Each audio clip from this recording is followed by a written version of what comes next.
Robin Vincent. And I'm Tia Graham. And last night, Governor Gretchen Whitmer held her 7th State of the State speech. That speech is supposed to do 2 specific things: detail the policies Whitmer hopes to pass and set the tone for her leadership style. In her second to last speech, the governor focused on funding the roads, spending on education, and limiting cell phone use in schools. Her tone was one of collaboration. Yeah, Tia, so that has us wondering, what did Democrats and Republicans make of her speech? Are they ready for collaboration? And how much can she actually get done this year? To discuss all of this, we have WDET's All Things Considered host, Russ McNamara here. Russ, welcome back to the Metro. Hey, gang. So before we get into the nuts and bolts of her speech, before the speech happened, Governor Whitmer visited the White House to find, quote unquote, common ground. Here's a clip from her last night. I do hope to find common ground with President Trump and work with the Democratic-led Senate and Republican-led House on our shared priorities. Now, I'm not looking for fights, but I won't back down from them either. Okay, Russ, so first and foremost, how was this tone of collaboration received by both Democrats and Republicans? I think it was welcomed. Overall, the speech was a bit of a snooze fest. The governor mentioned that this was her 21st State of the State, going back to her time in the legislature.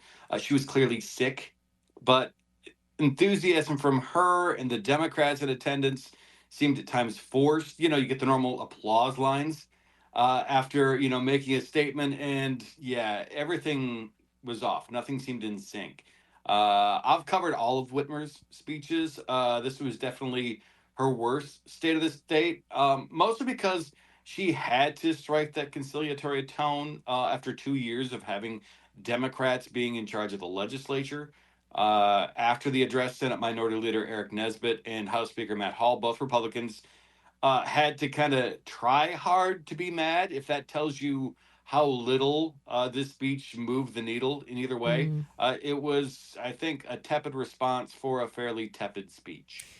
Okay, so you overall found Whitmer's address to be lackluster. Were you surprised at all by anything she said?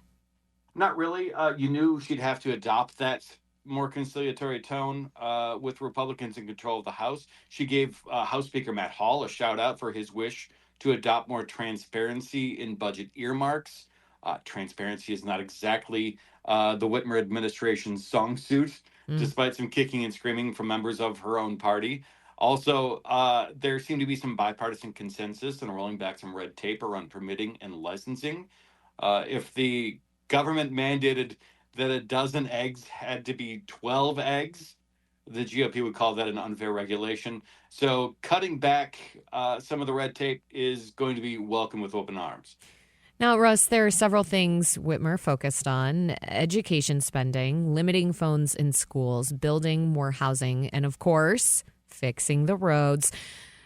But with a Republican majority in the State House, do you think that these are things that she can feasibly even get through the state legislature?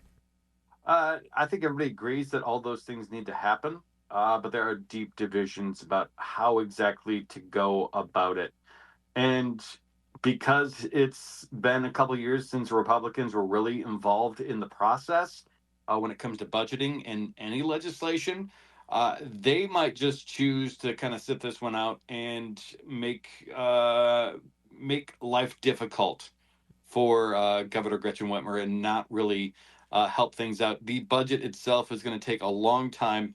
Of course, the education budget is due at the beginning of July, but then the regular budget's due in October, and goodness, that is going to be a long fight. A big part of Whitmer's message was to men, wanting to make sure that they climb the economic ladder. Here was a clip from her speaking last night.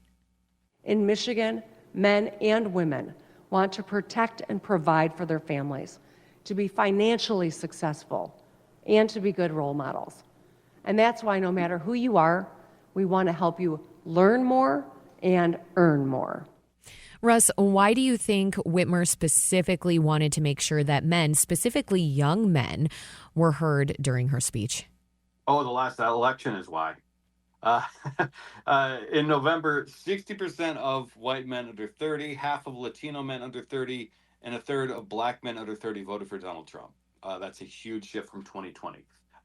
You can blame Joe Rogan, video games, both criticisms that I've heard from folks. But somewhere in there, there's a disconnect between Democrats and young men. Half of Gen Z young men aren't dating. There's a whole bunch of reasons why there is that disconnect, but this shift by young men specifically stops a pretty liberal shift that had been happening among young Americans, the millennial generation, as it were. Related to men and Whitmer's focus on them, she said she'll sign an executive order to get more young men to seek higher education or the skilled trades via Michigan's Reconnect program. And then more broadly, that she wants to pass a smart education budget that would help kids that have fallen behind. Whitmer has spent a lot on education and wants to spend more. Do you think that this is her most important policy tool and the one that she believes that she can most easily accomplish and draw in bipartisan support to do so?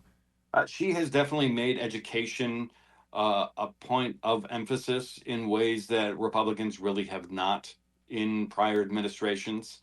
They've been flooding education with cash since the pandemic. I don't know if that decision has borne fruit just yet.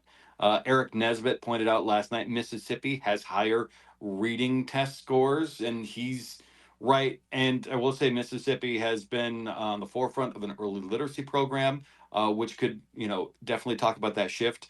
Whitmer would like to establish better pre-K for 3-year-olds, but as always, long-term sources of funding are an issue now that all of that pandemic funding is gone.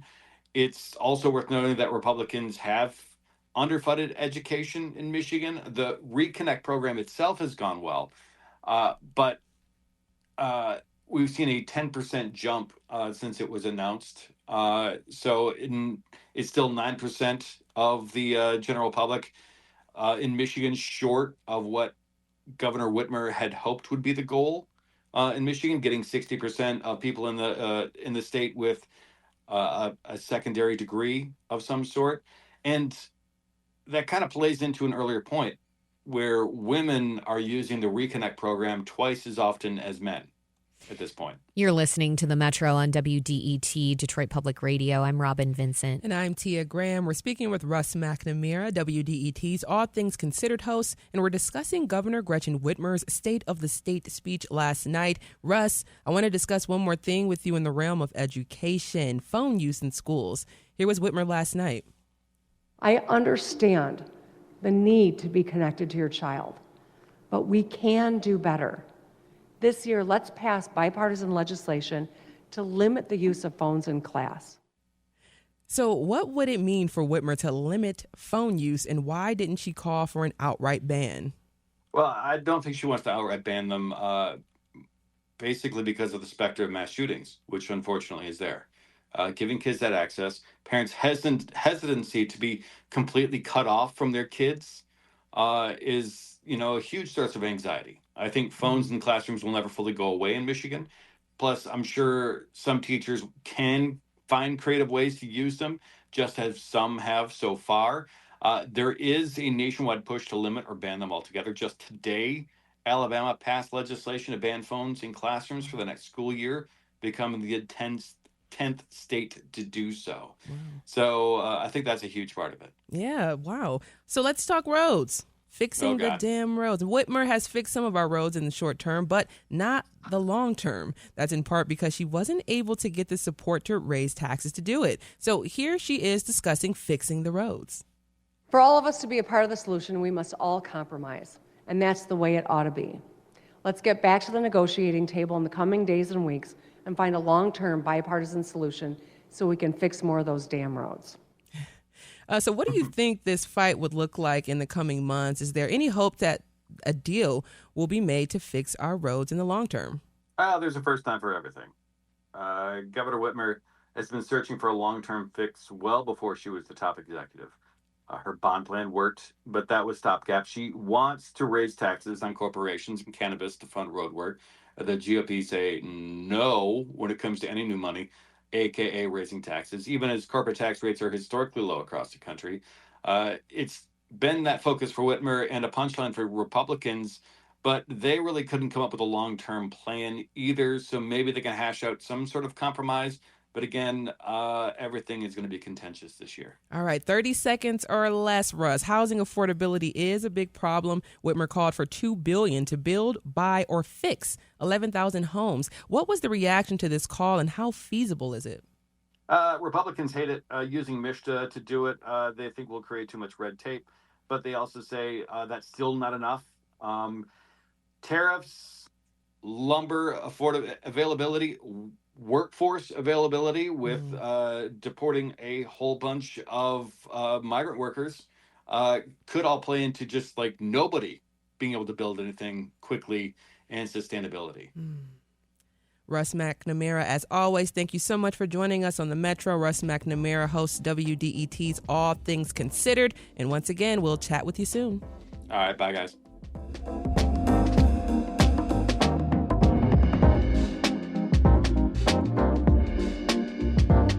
Coming up next, staying connected with other people is critical for our survival.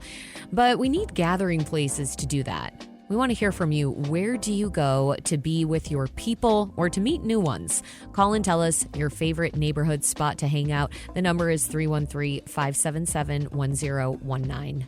And Robin, one of my favorite spots is a coffee shop. It's a coffee shop? I thought it was your couch. It is my couch, but I was started to think for a second. I said, wait a minute, you're not that, You're not that much of a recluse. Exactly. Come on now. Coffee shops. Love Red Hook. All the Red Hook locations. Love them. I'm here for that. Yeah. Yes. This is WDET-FM, Detroit Public Radio, your connection to news, music, and conversation. And this is the Metro. Stay right with us.